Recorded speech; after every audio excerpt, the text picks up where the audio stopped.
Ju përshëndes të gjithëve, mirëseardhët në Ballkan Update. Unë jam Habi Hoxha, ne do të jemi së bashku në vijim.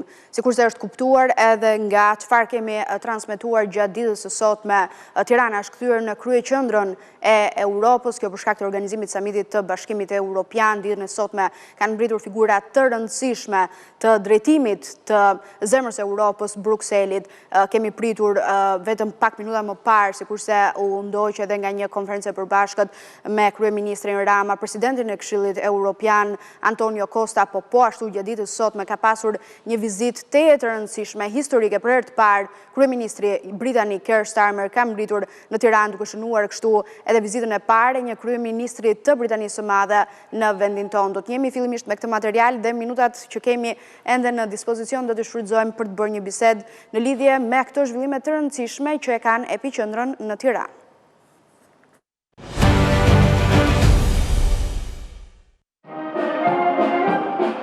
Keir Starmer u bë kryeministri i parë i Britanisë së Madhe që shkeli tokën shqiptare, por që në momentet e para u vure klima e re në marrëdhëniet mes Tiranës dhe Londrës. Thank you very much, Prime Minister Eddie. Pas ju drejtuan njëri tjetrit në emër të parë, kryeministri Starmer nuk harroi të përsëriste urimin për mikun e tij të rigjetur. Përgëzime, urime për fitoren zgjedhore këtë javë dhe në fakt është vërtet gjë e madhe që jam këtu në Shqipëri për të hapur atë që unë e shoh si kapitullin e radhës në marrëdhënien e fortë të dy vendeve tona. E më pas fokusit e çështje dypalshe. Ju jam mirënjohës ju i nderuar kryeministër për mbështetjen tuaj dhe për udhëheqjen tuaj të guximshme për çështjet e emigracionit me të cilat përballet kontinenti ynë dhe ecuria jone e përbashkët që ne kemi patur, pra progresi në uljen e numrit të gomoneve, ka qenë e konsiderueshme dhe ka qenë pra një ulje e vërtetë e konsiderueshme dhe ky është një mesazh dhe shembull shumë i qartë i asaj që mund të arrihet kur dy vende punojnë ngushtësisht me njëra tjetrën. Kjo marrëdhënie e re e krijuar mes dy vendeve duket se ja bën më të lehtë Edi Ramës për të kërkuar zgjidhje për çështjet e mbetura pezull dhe si shembull se kur vullneti ekziston, punët bëhen, sjell task force-ën e ngritur mes dy vendeve. Vitin 2024 numri i shqiptarëve që kanë hyrë apo tentuar të hyjnë në mënyrë të palishme në Britani është disa qindra. Ndërkohë që në momentin kur ne kemi shtyrë përpara për të ngritur task force-ën e përbashkët, arriti në 12.000. Por tani Londra, thot Rama, duhet të ndihmojë shqiptarët që jetojnë në mënyrë të rregullt në Britani. Është koha edhe për të shqyrtuar një tjetër problem që kemi në Britaninë e Madhe me shumë shqiptarë të cilët kanë arritur dhe janë sistemuar në Britani shumë vite më parë, janë të gjithë të integruar në jetën e Britanisë Madhe, por në kohën e mbritjes së tyre kanë përdorur pasaporta ose më saktë kanë përdorur identitet të Kosovës. Si Starmer ashtu edhe Rama u ndalën dhe tek emigracioni i palishëm dhe mundësinë e ngritjes së një qendre pritëse. Ky është një model i cili kërkon kohën e vet për t'u testuar e para. Dhe dyta, ky është një model që në rast se funksionon mund të replikohet po jo në Shqipëri, në vende tjera të rajonit ku po qese rezultati i modelit do të jetë pozitiv, nuk ka arsye që të mos ketë disponim nga ana e vendeve të tjera. Shqipëria nga një ministre e qeverisë së mëparshme britanike u bë reklam negative për fushatën e saj elektorale, fushatë të cilën konservatorët e humbën dhe fituan laboristët e Starmer. Ndoshta duhet edhe një ndjes nga Londra, por edhe këtu Edi Rama ndihmoi mikun e tij të ri britanik. There were few other individuals. Kanë qenë individ të tjerë, disa individ të tjerë që e kanë bërë. Megjithatë, ky nuk është justifikim sepse ishin zgjedhur nga populli britanik me votë dhe në fakt mallkimi nuk ishte shumë i mirë. Mallkimi i shqiptarëve, sepse mallkimi u kthye edhe tashmë janë jashtë parlamentit. Gjithsesi roli i Londrës në rajon po rritet dhe Foreign Office ka një të dërguar të përhershëm në Ballkan. Një samit i vendeve të Ballkanit i drejtuar nga Starmer do të mbahet në tetor me fokus tek siguria. Për këtë arsye Shqipëria dhe Mbretëria e Bashkuar nënshkruan dy marrëveshje në fushën e prodhimit të pajisjeve të mbrojtjes, investime me qëllim prodhimin e mjeteve ushtarake, po ashtu edhe në fushën e sigurisë dhe partneritetit strategjik, duke filluar nga qëndrimi i përpashkët dhe i palëkundur pro-Ukrainës.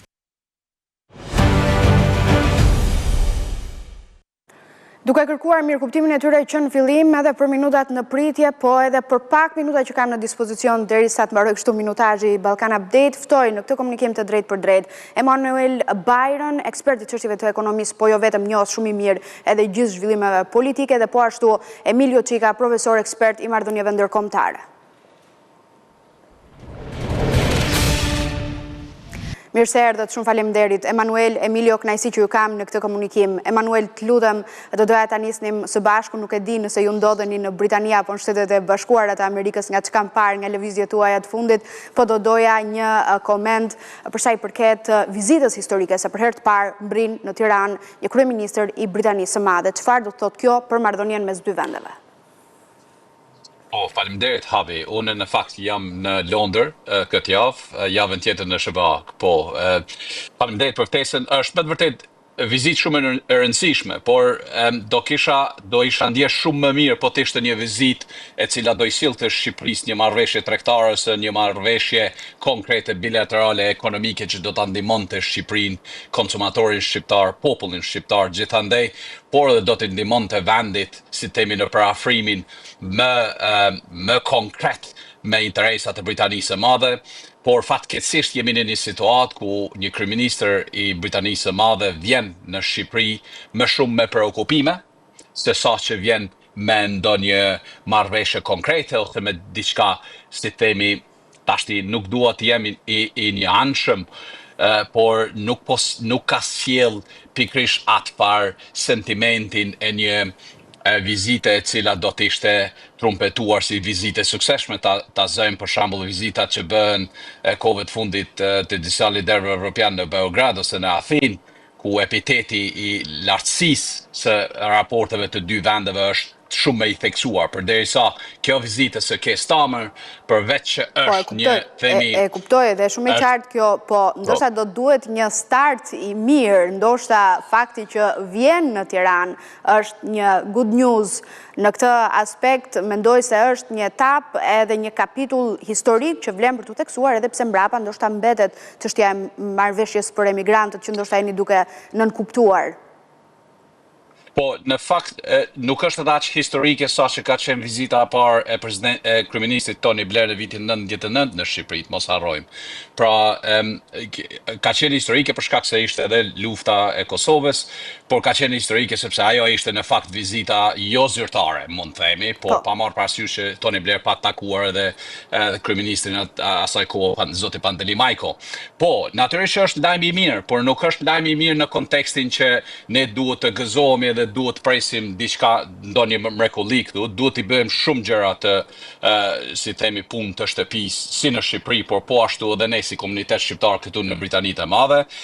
Por në anën tjetër, mos harrojmë, Habi, është edhe një element shumë i rëndësishëm. Në Britanitë e Madhe, Sir Keir Starmer është një lider socialist, një parti socialiste. Ajo ndërlidhja dhe kooperimi në mes të Internacionale Socialiste, edhe Parti Socialiste Shqiptar, si edhe Partisë Laboriste Britanike, është domethënë historikisht e ngjizur. Kjo ka ndihmuar Edi Ramën këtë radhë që të pozicionohet karshi, si themi, geopolitikës në anën pozitive, por në anën tjetër, mos harrojmë, Habi, është edhe një element shumë i rëndësishëm. Evropës sot për sot po i konvenon edhe po i përshtatet shumë një Shqipëri e cila është në formatin që është sot. Nuk është një Shqipëri që ka mrekullira, por është një Shqipëri që është duke bërë progres, është një Shqipëri që po zhvillohet, edhe Evropës tashmë duke përjashtuar, duke përfshirë edhe Britaninë e Madhe, sepse ne nuk jemi në Eurozone, nuk jemi në BE, por si themi si Evropë geopolitike dhe Evropë geografike dhe politike, i intereson që të kemi një shembull, si themi, të progresit edhe avancimeve drejt partneritetit evropian dhe drejt, si themi, bashkangjitjes Evropës, edhe kjo është, si themi, është lajm i mirë për Shqipërinë dhe po shpresoj që klasa politike shqiptare me në krye tashmë me Edi Ramën si fituesi i zgjedhjeve të fundit ta shfrytëzoj këtë momentum, sepse mos harrojmë, Habi, është momentum. shumë gjëra do të ndryshojnë në muajt në vazhdim, në kashi si themi vis-a-vis Kosovë-Serbi, Kosovë-Rajon, Serbi-Rajon, pra Shqipëria duhet ta shfrytëzojë këtë momentum. Ndoshta momentumi më i mirë që mund të shfrytëzojmë është natyrisht të dakordohemi për një marrëveshje përfundimtare për emigrantët, por në anën tjetër ta shndrojmë Shqipërinë edhe një epicentër të sigurisë rajonale, ku pozicioni i Shqipërisë përveç se mund të jetë neutrale karshi disa situatave, ta mbaj edhe anën e Kosovës edhe ti shkoj drejt anës së mbrojtjes së çështjes kombëtare. Pa diskutim. Një moment i rëndësishëm, duke pasur parasysh gjithë çfarë po ndodh në arenën ndërkombëtare, një moment që do duhet të shfrytëzohet mirë dhe që të paktën unë kuptoj nga lëvizjet se është duke u shfrytëzuar mirë, presim edhe samitin e ditës së nesërme, do të ishte një lajm shumë i mirë për shqiptarët, po edhe për shqiptarët e Kosovës, sikurse ju e nënvizuat, Emanuel, gjithçka që mund të bëhet mirë në këtë drejtim dhe gjithçka që mund të shfrytëzohet siç duhet do të ishte në të mirën tonë. Profesor, një pyetje edhe për ju në shumë pak minuta. Edhe një herë ndjes se nuk kam çfarë t'ju bëj kohës televizive. Juve do t'ju pyes për mesazhin që sapo dha Antonio Costa, president i Këshillit Evropian, në konferencën e përbashkët me kryeministrin Edi Rama. Ai tha se do duhet shumë shpejt përfundoj procesi integrimit të Shqipërisë në Bashkimin Evropian, si do duhet shfrytëzohet për të vjuar kështu në të njëjtin linjë me mesazhin që dha Emanueli, si do duhet shfrytëzohet ky momentum për të ecur përpara? Shikoni, takimet e ditës së sotme dhe të samitit të ditës së nesërme në radhë të parë janë brenda kuadrit të komunitetit politik evropian. Një forum i cili është krijuar nga Franca, është iniciuar nga presidenti francez, por që nuk ka, do thoshja, rekomandime detyruese, thjesht rekomandime apo edhe takime të nivelit të lartë, të cilat sigurisht shojnë për një bashkëpunim politik apo edhe diskutime, të cilat kanë të bëjnë kryesisht të paktën për takimin e ditës së nesërme me 3 pika kryesore, atë që është siguria europiane, siguria e shkëmbimeve ekonomike dhe atë që është bashkëpunimi në lidhje me rinin apo çështjet e rinisë dhe të shkëmbimit dhe të mobiliteteve. E para kjo. E dyta që të treja do thosh janë pjesë të rëndësishme të diskutimit në Bashkimin Evropian, të diskutimit të Bashkimit Evropian me vendet të cilat janë në procesin e antarësimit, siç është edhe Shqipëria. Është e vërtetë që Shqipëria ka një dhe jo vetëm Shqipëria, por po flasim konkretisht për vendin tonë, një momentum ashtu siç e thatë edhe ju, i cili vjen për arsye kryesisht të zhvillimeve ndërkombëtare, por edhe nga ana tjetër për arsye të tashmë të ardhjes së orës që vendet e Ballkanit Perëndimor të fillojnë një proces serioz antarësimi kundrejt Bashkimit Evropian.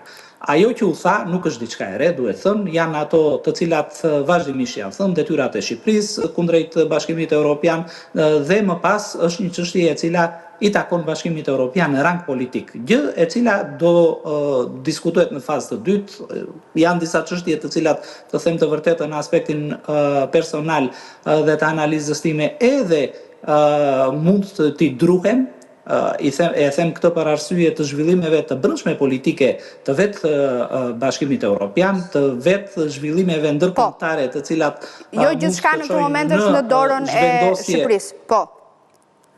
Po, është e qartë që nuk është në dorën e Shqipërisë, por e mira e të gjithë kësaj çështje është sepse gjatë procesit të shqyrtimit të kapitujve dhe të procesit screening, e mira e të gjithë gjës është se Shqipëria do nëpërmjet këtij procesi shkon në atë që është reformimi i të gjithë shtetit shqiptar. Është i detyruar që të vendosi të gjithë ato që janë strukturat e shtetit shqiptar, administratën, çështje të cilat janë shumë të nxehta për vetë problematikat në Shqipëri, t'i vendosi brenda shtyllave të cilat kërkohen nga Bashkimi Evropian dhe në fund të fundit, a fati që është 2027, çon pikërisht në atë që është përmirësimi i shtetit shqiptar. Pa çka do jetë 2027, do jetë 2030, do jetë më shpejt apo edhe më vonë, e mira e të gjithë këtij procesi është reformimi dhe përshtatja e shtetit në tërësi e shtetit shqiptar kundrejt kërkesave dhe mesatare së Bashkimit Evropian. Në këtë moment energjitë do duhet të grumbullohen dhe të ecet përpara për ta shfrytzuar këtë momentum, sikurse ram dakord. Ju jeni të mirëpritur gjithmonë në Ballkan Update, me siguri do të kemi shumë çka për të biseduar edhe pas samitit të ditës së djeshme. Ju falenderoj shumë për mirëkuptimin, për kaq pak kohë sa patëm në dispozicion, po ju bët një sintezë shumë të mirë, një përmbledhje shumë të mirë të mendimit tuaj. Ju falenderoj dhe kështu përshëndetem edhe me shikuesit e Balkan Update. Ju rikujtoj si gjithmonë adresën zyrtare të webit abcnews.al, po ashtu të na ndiqni edhe përmes valve të radios në 105 FM. Mos u ndani nga ekrani, pas pak vjen kolegu Nertan Prifti me Sport Center.